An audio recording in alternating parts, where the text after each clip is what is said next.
PSN, primer sistema de noticias. Las opiniones expresadas en este programa son responsabilidad de quien las emite.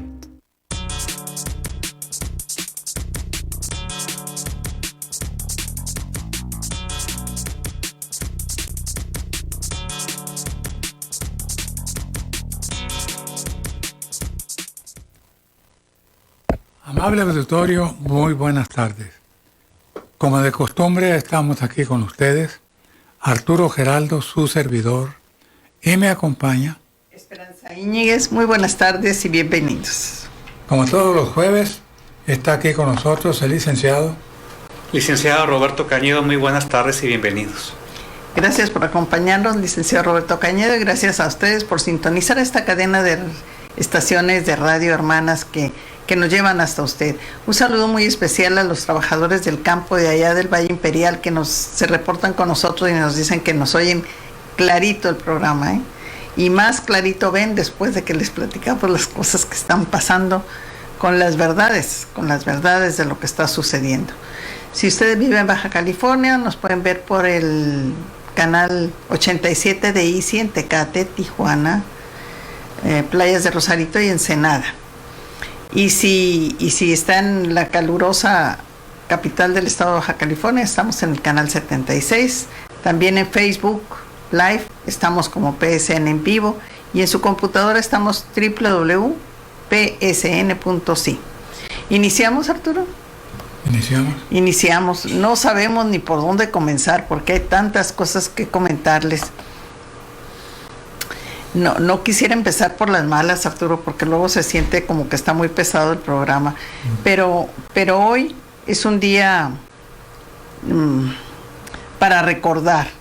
Es triste, pero para recordar y para ponernos en presente y para hacer muchas cosas tratando de reparar una vez más, Arturo, lo que hizo mal el gobierno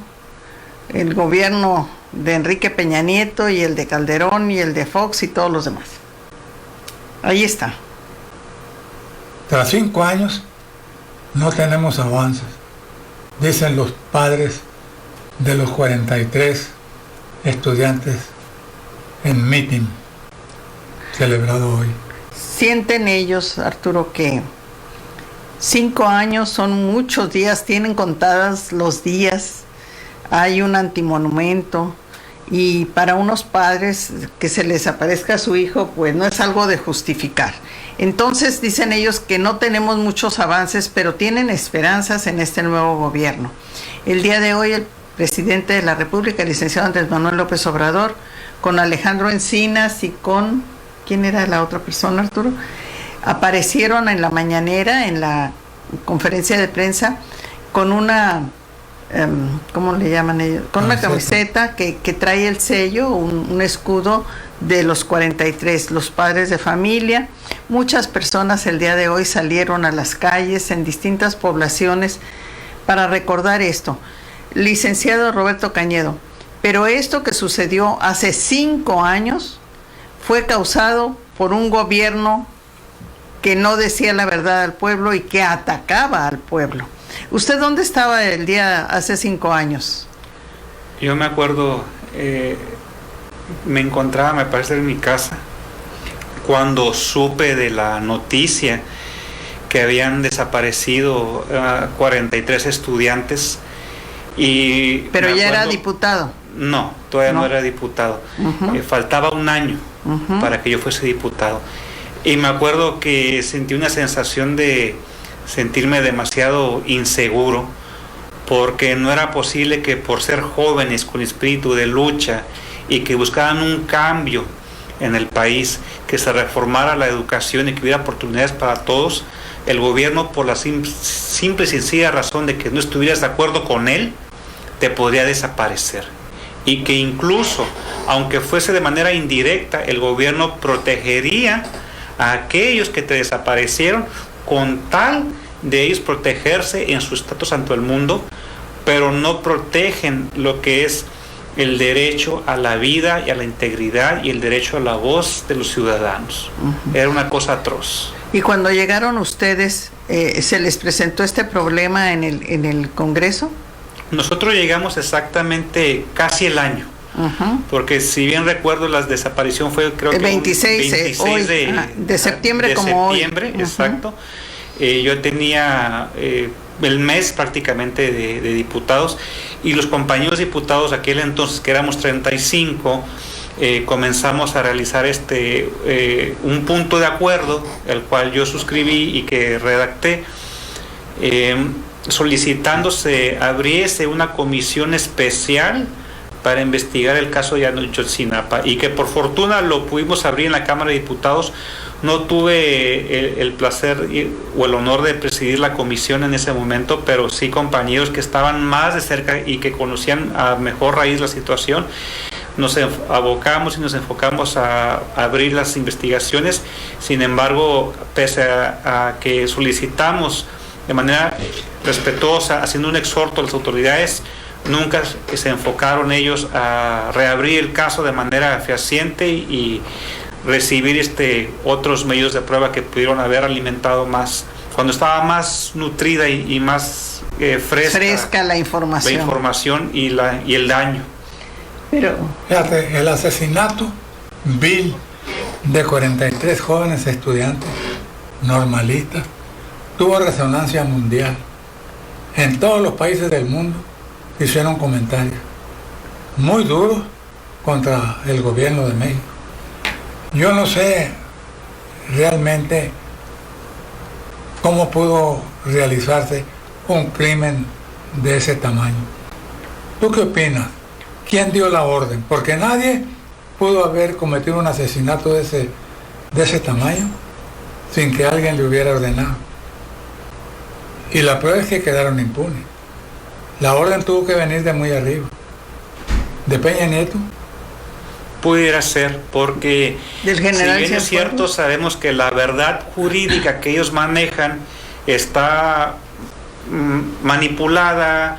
Hay información de supuestos testigos que fueron cooptados y que luego después articularon palabras manifestando que habían sido engañados u obligados a manifestar sus dichos. O confundidos. Entre otras cuestiones que la verdad no encajaban en el engranaje o en el rompecabezas de los hechos. Protección del ejército, protección de capos, de cédulas criminales, que bien sabemos en aquella época y en ese estado controlaban lo que es el gobierno del estado, las policías, y necesariamente tuvo que tener conocimiento el gobernador y más aún el presidente de la República. Independientemente se haya realizado omisiones, el presidente de la República tiene gran responsabilidad en ese momento, porque él era el encargado de brindar la justicia y tenía el control absoluto del ejército y de los cuerpos militares y policíacos y de investigación de la PGR en aquel momento. El general Cienfuegos, Arturo. Era el secretario de la Defensa, el general Cienfuegos. Si el ejército intervino, tuvo que haber sido una orden de la presidencia de la República, porque el ejército, por sus pistolas, no comete esa clase de crimen. No mueve un dedo. Necesita órdenes. Así es. Pues el día de hoy la manifestación fue muy nutrida, fue en silencio, fue ordenada, hasta que un grupo de personas disfrazadas, puedo decir, vestidas de negro, encapuchados, se incorporaron a esa marcha donde se pide justicia, pero se pide justicia, se exige justicia, pero no este gobierno en sí, sino que se analice la verdad de lo que sucedió hace 5 años y que salgan los responsables. Así es. El día de hoy, desde la mañana, de toda la semana, el licenciado Andrés Manuel recibió a los padres de familia. Ayer una madre de familia habló en el Congreso, tomó la palabra. Todo eso son darles voz a estas personas. Pero hay muchas cosas que todavía están sin aclarar y esas son las que esperamos, y el licenciado Andrés Manuel y Alejandro Encinas este día dijeron que se van a aclarar las cosas. Así es. Que se van a aclarar y se van a reincorporar las informaciones que hicieron los científicos argentinos y creo que italianos también y algunos canadienses. Toda esa información se va a retomar. En fin, Hoy es un día triste. Hace 5 años desaparecieron 43 estudiantes. El Congreso de el Congreso de Baja California, el día de hoy, recordando a los 43, en la sala del Congreso aquí en Mexicali, Baja California, pusieron las fotos de los 43 estudiantes en las sillas de la asamblea, ahí, donde están los invitados, no sé cómo se... nosotros le llamamos, no me acuerdo cómo se llama la palabra. Bueno, el área de visitas. Sí, el área donde está el público, ahí pusieron a los 43. Tenemos que recordarlos de muchas maneras, en algunas universidades internacionales, en Inglaterra, Arturo, hace 5 años, y cada año ponen asientos vacíos con las fotos de los 43. Entonces, ahí está el día de hoy. Tenemos que empezar por esa fecha porque no se debe de olvidar y se debe, además de aclarar. Se tiene que aclarar. Eso es sobre todo. Que salgan a reducir los culpables, tanto los intelectuales como los materiales, ¿no? Porque matar estúpidamente a 43 jóvenes no es cualquier cosa, ¿no? Pues se dice que están desaparecidos. Los padres de familia no usan la palabra que estén muertos, ni el gobierno tampoco, ¿eh? No, pero en 5 años, ¿dónde estarían? Tendrían que ya haberse encontrado, manifestados de alguna manera. Evidentemente los asesinaron y los desaparecieron.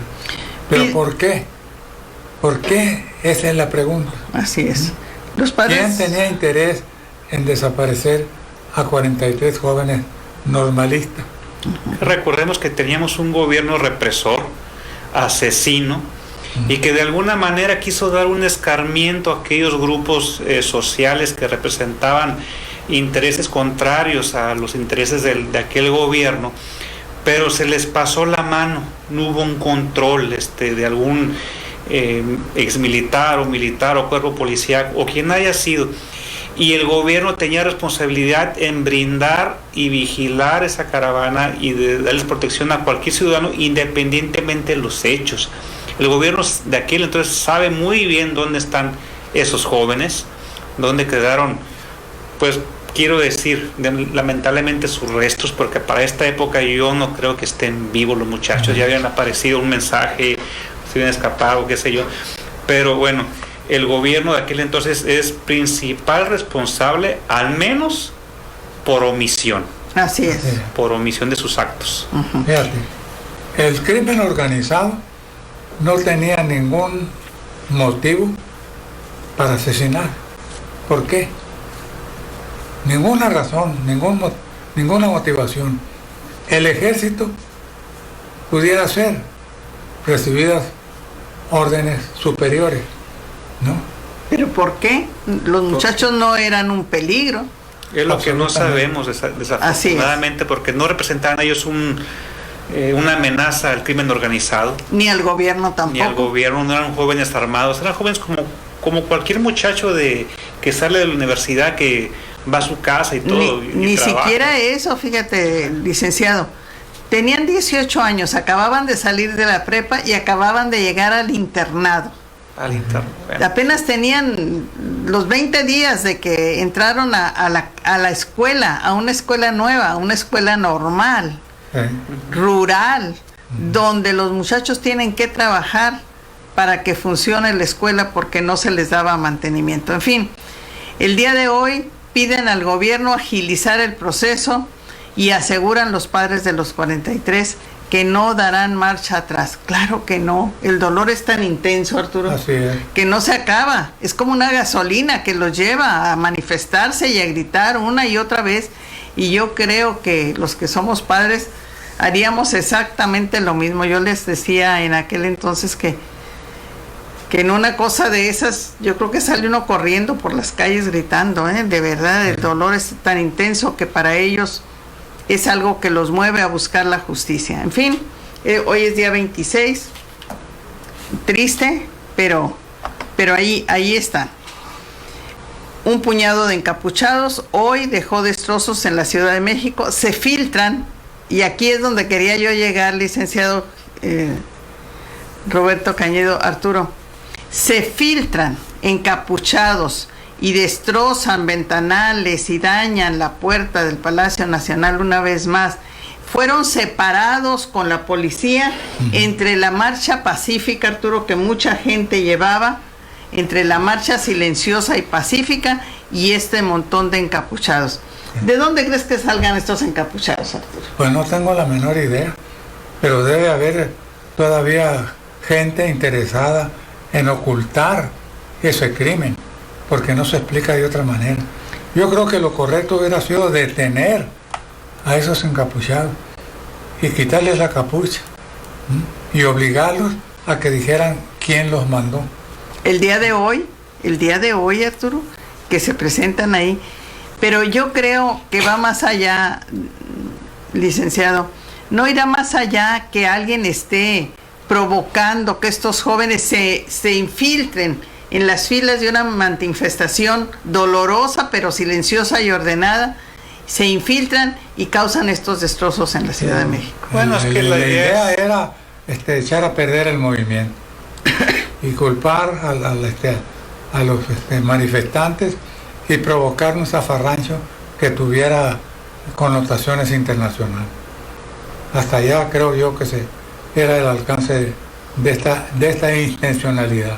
Opino lo mismo, porque es una estrategia muy común y muy usual que empleaba el gobierno anterior para desacreditar los movimientos pacíficos que se manifestaban en el país, y de esa manera que el pueblo, a través de la desinformación, de la cooptación del mensaje, se fuera contra los manifestantes pacíficos y los convirtieran o los catalogaran calificándolos de revoltosos.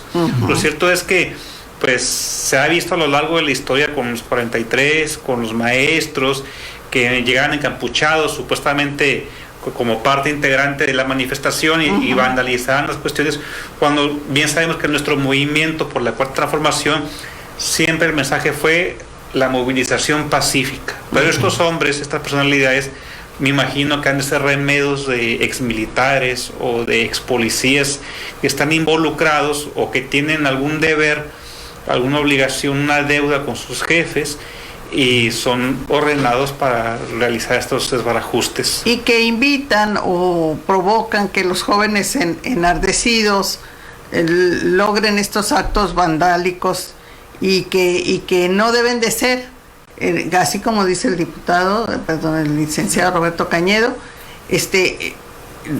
la marcha iba silenciosa, iba ordenada, miles de gentes, y estaba tan bien hecha, pero como dice el licenciado, alguien quiere desacreditarla y filtran gentes, Arturo, que van a causar eso y que van a darnos una visión ante el mundo equivocada, Roberto, porque no somos ese pueblo revoltoso ahorita, no somos. ¿Por qué estos muchachos asusados por quién, invitados por quién o pagados por quién se inmiscuyen? Eran al menos 100. 100 encapuchados. Sí, así dice la nota. Pues eran muchos, ¿eh? Pues no, porque iban como 20,000 o 50,000 personas en la marcha. 100 no son nada, pero entraron cuando ya van llegando al centro de la Reforma, creo que iban por Reforma, y entonces ya cuando se meten, pues ya. Pero la gente hasta se les quedaba mirando, no participaba con ellos, los veía. Estuvimos viendo esa parte de las noticias en vivo el día de hoy, y ojalá que esto no pase a mayores. Pero sí rompieron muchas cosas y llegaron hasta el Zócalo. Sí rompieron vidrieras, letreros, asaltaron los mercados esos pequeños. Automovilistas también. Lastimaron algunos automóviles, pero en fin, tenemos que ver las dos caras de una moneda. Vamos a una pausa, adelante. Estamos viviendo un periodo de transición que pone de manifiesto la falta de civilidad de los gobernantes como Francisco Vega de la Madrid, gobernador del estado, y Juan Manuel Gastelum Buenrostro, presidente municipal de Tijuana. En ambos casos se observan irregularidades que ponen de manifiesto la falta de responsabilidad por parte de los dos mandatarios, porque todo parece indicar que no tienen la intención de hacer una entrega correcta como lo establecen las normas correspondientes, sino que tienen muchas fallas que pretenden ocultar para evadir culpabilidades. Pero nosotros, los representantes de los medios informativos, estaremos muy pendientes para hacer los señalamientos que sean necesarios para conocimiento de la opinión pública. Porque esa es nuestra misión, señalar los errores de los funcionarios de todos los niveles para que la gente común se encargue de juzgarlos de acuerdo con sus particulares desempeños. Hasta donde estamos enterados, el gobernador del estado tiene muchas deudas pendientes que deberá saldar con la debida anticipación para evitar contrariedades que pudieran confrontarlo con las autoridades judiciales, como ha estado ocurriendo con otros mandatarios de otras entidades de la República, que hasta el momento de escribir esta nota no habían sido enjuiciados porque se encontraban huyendo de la justicia. Ojalá que no se presente la misma situación en Baja California, porque sería lamentable que tuviéramos que proceder de esa manera, dadas las circunstancias. Pero, hasta el momento, el licenciado Vega de la Madrid no ha respondido al llamado de la prudencia, dando a entender que no está en condiciones de hacerlo. Ojalá que nosotros estemos equivocados. Por lo pronto, se habla de deudas millonarias que no ha podido regularizar, no obstante la insistencia de los agraviados, principiando por el gremio magisterial, que no ha podido cobrar sus sueldos desde hace varias semanas, lo que pone en entredicho la verticalidad del referido gobernante, porque se acerca la fecha de la entrega del mando y no da avisos de querer cumplir con ese compromiso que afecta gravemente a la sociedad en su conjunto, porque al no pagarle a los maestros, no hay clases en las escuelas, con el consiguiente retraso para el alumnado. Pero parece que el señor gobernador le tiene sin cuidado que los niños se queden sin clase, con serio quebranto para la educación pública. Por lo que corresponde al alcalde saliente Gastelum Millán, también se observan algunas irregularidades que pudieran poner en entredicho su administración, según los rumores que trascienden al dominio público.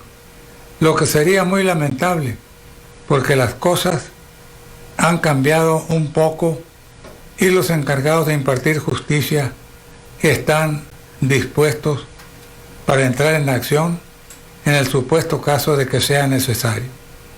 Esperemos para ver cómo se solucionan estas cosas. Ojalá que todo salga bien, para bien de la comunidad. Ojalá sea así, que el Creador los escuche y que todo salga bien para los bajacalifornianos. Pero bien es cierto que aquellos que hace 30 años decían que el PAN, o más bien la ultraderecha, los neoconservadores, que al momento de llegar al poder serían peor que los priistas. Y en efecto, 30 años de panismo, de conservadurismo, han afectado tanto a Baja California que la tienen en la ruina. Y tan carentes de moral, de principios y de honestidad y de necesidad y virtud de rendir tributo al pueblo, carecen ellos de ello, que nos tienen tan abandonados.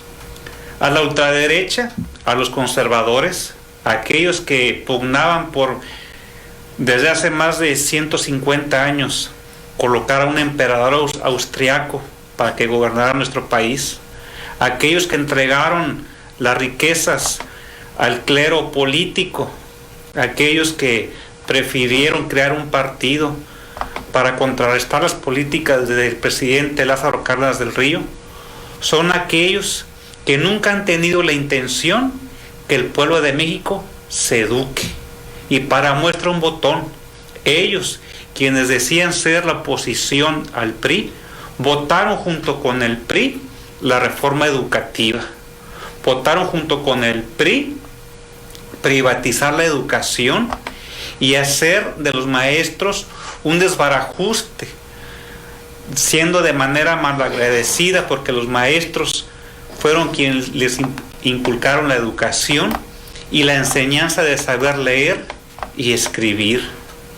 Son ellos quienes le dan la bofetada a sus maestros y al pueblo de México porque prefieren mantener un pueblo ignorante, un pueblo que no sepa leer, un pueblo que no sepa pensar, para poder así aprovecharse de las deficiencias de un pueblo carente de educación. Te quisiera preguntar, licenciado, ¿tú crees que todos estos huecos que están dejando estos gobiernos panistas y ahora que va a llegar la cuarta transformación a Baja California, será muy difícil reparar y rescatar los robos que se hicieron? Difícil es, pero no imposible. No imposible por la sencilla razón de que el pueblo de México es consciente en este momento. Y nada más falta que el pueblo de México se organice de nuevo como lo hicimos en épocas recientes desde el 2018 y que también tengamos en la Cámara de Diputados, en la Cámara de Senadores, congresos locales y gobernantes que realmente simpaticen con lo que es el movimiento de la Cuarta Transformación. Es un trabajo arduo porque se necesita trabajar a marchas forzadas en la Cámara de Diputados para legislar las reformas que necesitamos, abrogar las reformas que en anteriores sexenios y en anteriores administraciones y legislaturas, tanto la derecha del PAN como la del PRI y también del PRD, aprobaron para afectarnos con el mal llamado Pacto por México, que por México no tiene nada, es contra el país, contra los intereses. Es muy importante recalcar que se necesitan estas reformas, que no se va a hacer el cambio de inmediato, porque todavía tenemos ciertos cánceres, pómulos dentro del gobierno mexicano. Necesitamos cortar de raíz lo que es la corrupción, pero sobre todo para poder eliminarla necesitamos dar el ejemplo como funcionarios públicos dentro del orden para eliminar estas cuestiones y así dar una óptima resolución al pueblo de México. Pero rescatar algo de lo que se llevaron malos gobernantes. Se puede rescatar. Se puede rescatar. En la mayor medida dentro de lo legal y lo que podamos nosotros como funcionarios o quienes vayan a estar en la próxima administración, colocar las pruebas suficientes para sacar y devolverle al pueblo lo robado, se puede. Se puede. Gran parte se va a devolver.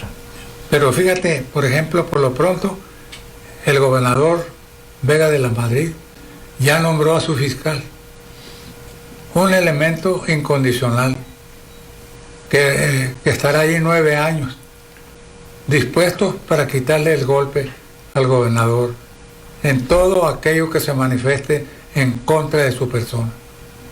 Entonces, ¿qué es lo que podemos hacer?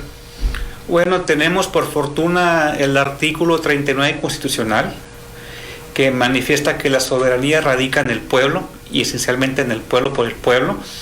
A esto me quiero decir que puede haber una reforma local en la Cámara de Diputados para reformar lo que es la duración o el encargo del fiscal en el Estado. ¿Por qué? Por mandato popular. Eso. Y la Cámara de Diputados es la voz del pueblo. Los diputados son representantes populares y son quienes llevan la voz a la Cámara de Diputados en la tribuna y manifiestan: yo soy diputado de tal distrito, eso es lo que quiere mi pueblo de tal distrito. Queremos que el fiscal no dure los 9 años. Y se hacen las modificaciones en base a lo legal y también de acuerdo a la Constitución Federal, y en base a eso se puede modificar la duración o la remoción de cualquier funcionario. Muy bien. Entonces sí se puede quitar. Sí se puede. Ah, qué bueno. Vamos a la pausa. Vamos a una pausa. Un rinconcito de un pueblo mágico de México, calle 11 y Revolución, restaurante La Vuelta. Está rediseñado, está decorado como un pueblo mágico. Vayan, dense una vuelta y verán qué hermoso está el restaurante La Vuelta, pero más rico lo que se come adentro. Bueno, les decimos que la Academia de Artes Escénicas Reina Soledad les invita a tomar las asesorías de clases de canto, de actuación, baile o modelaje, locución, conducción o inglés, lo que usted haya soñado en ser. Ahí está la Academia de Artes Escénicas de la señora Reina Soledad, ahora doble Reina Soledad. Ponen a su disposición esta academia en el kilómetro 21 de la carretera libre de Tijuana, Rosarito. Para mayores informes llame usted al teléfono 661-120-8092. Les decimos que tienen inscripciones para niños desde 6 años hasta 100. Y trabajan sábados y domingos, así que no hay pretextos. Si usted ha querido siempre ser cantante o ser actor, o bailar, ser modelo, ahí está, Academia de Artes Escénicas Reina Soledad, teléfono 661-120-8092. Adelante, Arturo.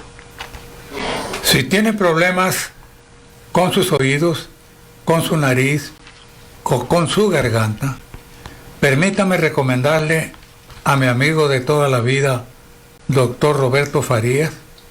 Le aseguro que su experiencia y su atención lo va a dejar plenamente satisfecho, igual que a cientos de sus pacientes.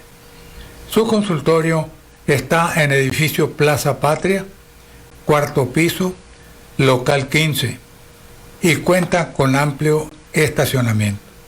Su teléfono para citas es 681-1222. 681-1222. Doctor Roberto Farías. Para los que están interesados en ir al Foro Social Municipal en Tecate, inicia mañana 27, 28 y 29 de septiembre es el Foro Social Municipal en el Centro Cultural Tecate. Es muy interesante, la agenda está muy completa, usted va a poder dar su opinión, se admiten los temas, se identifican los enfoques, hay exposición de problemas, hay grupos de gente que lleva las soluciones a los problemas, tanto del municipio de Tecate como de todo el estado. 27, 28 y 29 de septiembre, mañana, sábado y domingo en Secutec Tecate. Para mayores informes en Facebook están como Foro Social Municipal de Tecate. Nos parece muy interesante, ojalá que podamos estar allá este fin de semana, Arturo. Ok. ¿Quieres felicitar al licenciado Valdés? Sí, cómo no. El licenciado Valdés, que lo van a ver ustedes en Cuarto Poder al ratito, famoso Pato. El Pato. Pato Valdés, hoy cumpleaños. Cumple muy poquitos, pero usted felicítelo de todas maneras. ¿Continuamos, Arturo? Continuamos.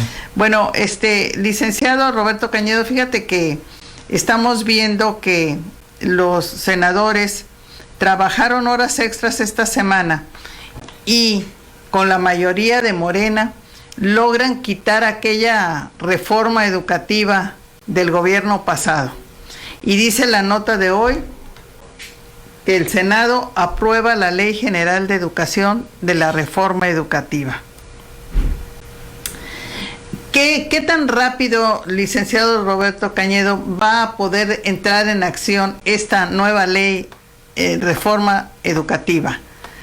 Si ya la aprobó con 68 votos a favor y 39 en contra los senadores, luego de muchas horas, y aunque hayan quedado 40 artículos transitorios pendientes, ¿aún así se puede poner en acción ya esta ley o bueno, todavía no? Si ya se discutió y se aprobó, se votó en lo particular y en lo general, y ya tuvo el aval de la Cámara de Senadores. Es nada más cuestión de días que se turne al presidente de la República, al Ejecutivo, la sancione de acuerdo a sus facultades constitucionales, y en dado caso de que él le dé el palomazo, como decimos coloquialmente, pues nomás restaría unos poquitos días más para que se publique en el Diario Oficial de la Federación y a la vez entre en vigencia. Es solo una cuestión de días. De días. La nueva ley dice aquí, se establece que la educación que imparta la Federación y los estados, así como los municipios, los organismos descentralizados y los particulares con autorizaciones o reconocimiento de validez oficial de estudios se considera un servicio público y estará sujeta a la rectoría del Estado. Esto me parece importantísimo, Arturo, porque muchas escuelas privadas en muchas partes de la República Mexicana, cuando estuvieron los gobiernos anteriores, no llevaban el programa de educación completo como debía de ser, ni utilizaban los libros de texto gratuitos. Entonces ahora dice que el servicio será considerado servicio público y estará sujeta a la rectoría del Estado. Y también está de acuerdo a las características de la población, porque no es lo mismo educar a un niño en Baja California, a un niño de la Sierra de Chiapas o a un niño de la Sierra de Veracruz, que viven en condiciones diferentes. También hay que ver la cuestión geográfica e ideológica y de cultural, lenguaje también. Cultural, o sea, claro. Cada quien debe tener una educación especial de acuerdo a sus necesidades y características. Y es algo que la reforma educativa de Enrique Peña Nieto no contemplaba, o si la contemplaba, pero era de manera muy somera y muy raquítica.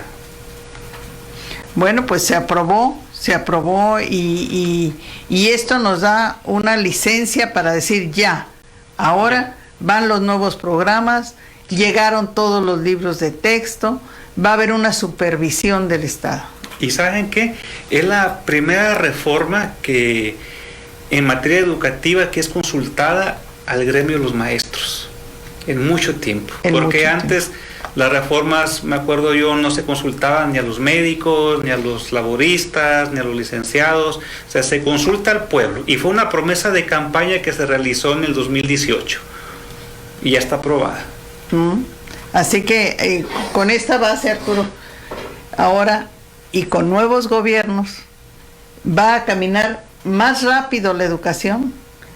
Ayer decía el maestro Quirino, con ética, con moral, que es tan importante, y basándonos en una cartilla moral y en la fusión de las familias, de nuevo, Arturo, las familias mexicanas. En fin, la nueva ley de educación, esperemos que sea la base para que esta cuarta transformación sea efectiva. Pero más que ello, el civismo que tanto necesitamos. El civismo. El civismo, un pueblo cívico es un pueblo que no puede ser corrompido y que siempre va a ser un pueblo en vanguardia, a diferencia de un pueblo que carece de la educación cívica.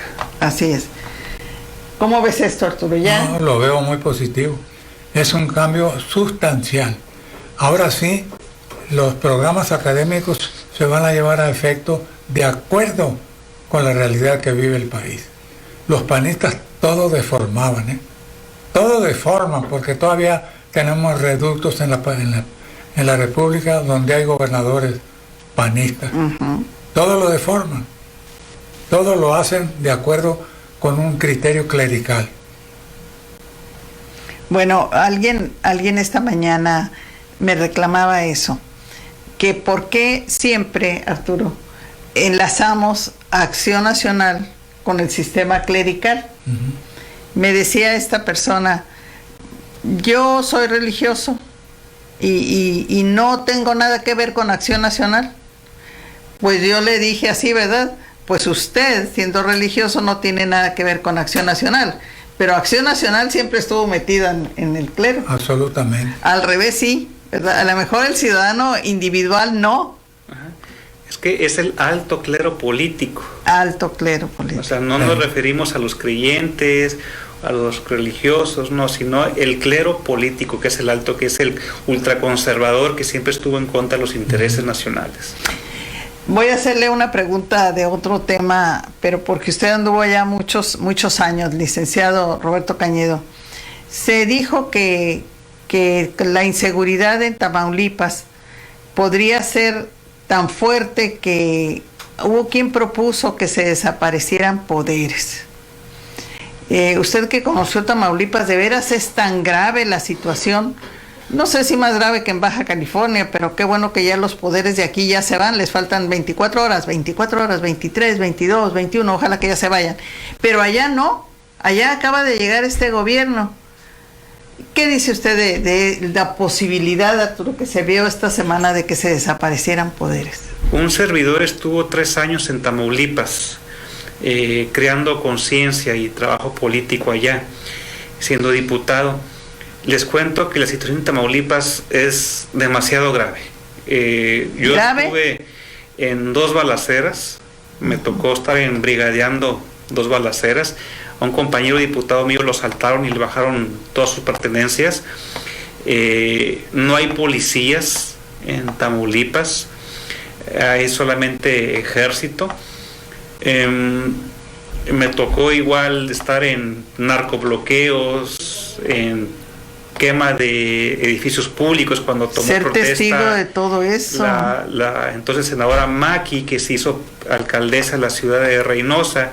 Es un caos total, no hay ley. Ahí el que gobierna realmente es el crimen organizado, es el que tiene el control en carreteras. Y a 100 metros de un retén militar, regularmente yo a veces me encontraba un retén del crimen organizado, en algunas ocasiones.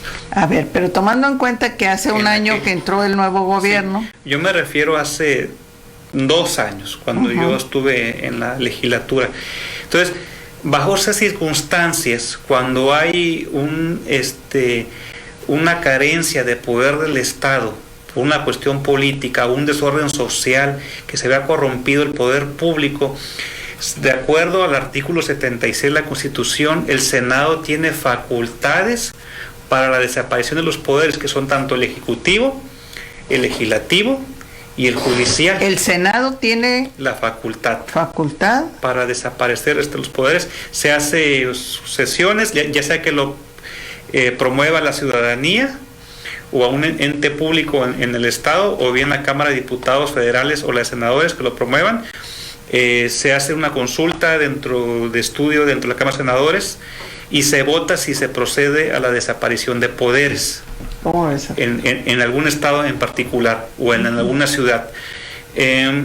Inmediatamente, una vez declarada la desaparición de poderes, cesa al gobernador y se nombra un gobernador interino, en el cual el Senado le solicita al presidente de la República que en 3 días realice una terna, la proponga.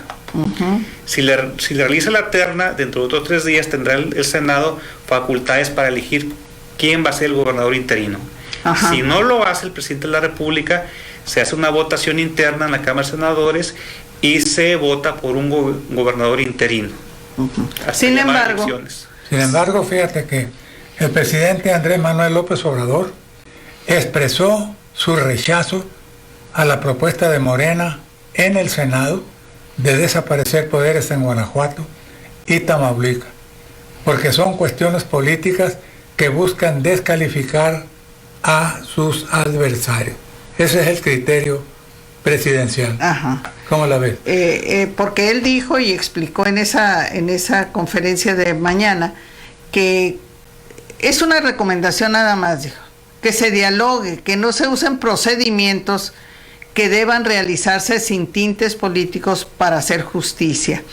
Hay una metodología para desaparecer poderes, como nos está explicando Roberto Cañedo. Sí hay una metodología. Sin embargo, dijo el licenciado Andrés Manuel, y esto me parece muy importante que lo sepamos. Yo padecí el desafuero, dijo el licenciado. Me desaforaron por cuestiones políticas y no puedo yo aceptar que nadie sea víctima por cuestiones políticas de un procedimiento.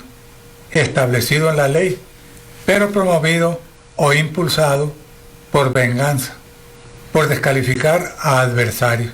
Además, no solo se afecta la imagen de los legisladores, sino también a las instituciones. Eso lo dijo en conferencia de prensa. Me parece tan interesante que el licenciado Roberto Cañedo hoy nos está explicando que sí hay una forma legal de desaparecer poderes cuando el estado en que esto se vaya a aplicar esté fuera de control completamente. ¿Así es, licenciado? Sí, pero quiero recalcar que pese a que la derecha, o más bien el PAN, en la Cámara de Diputados y Senadores, estén calificando de dictadura por parte del presidente de la República, lo cierto es que quien tiene esa facultad única y exclusivamente es del Congreso de la Unión, es decir, de la Cámara de Senadores. No compete al presidente de la República la desaparición de poderes, no tiene facultades ni autoridad jurídica o gubernamental para calificar de la desaparición de poderes. Es Cámara de Senadores, que tanto hay senadores de derecha como de izquierda. Eso es muy importante lo que nos estás diciendo, porque en el Senado de la República Morena planteaba desaparecer los poderes en Tamaulipas por lo que se está viendo. Y luego, pues, y también en Guanajuato, pero el PAN entonces dijo, pues entonces vamos desapareciendo poderes en Veracruz, porque también hay mucho.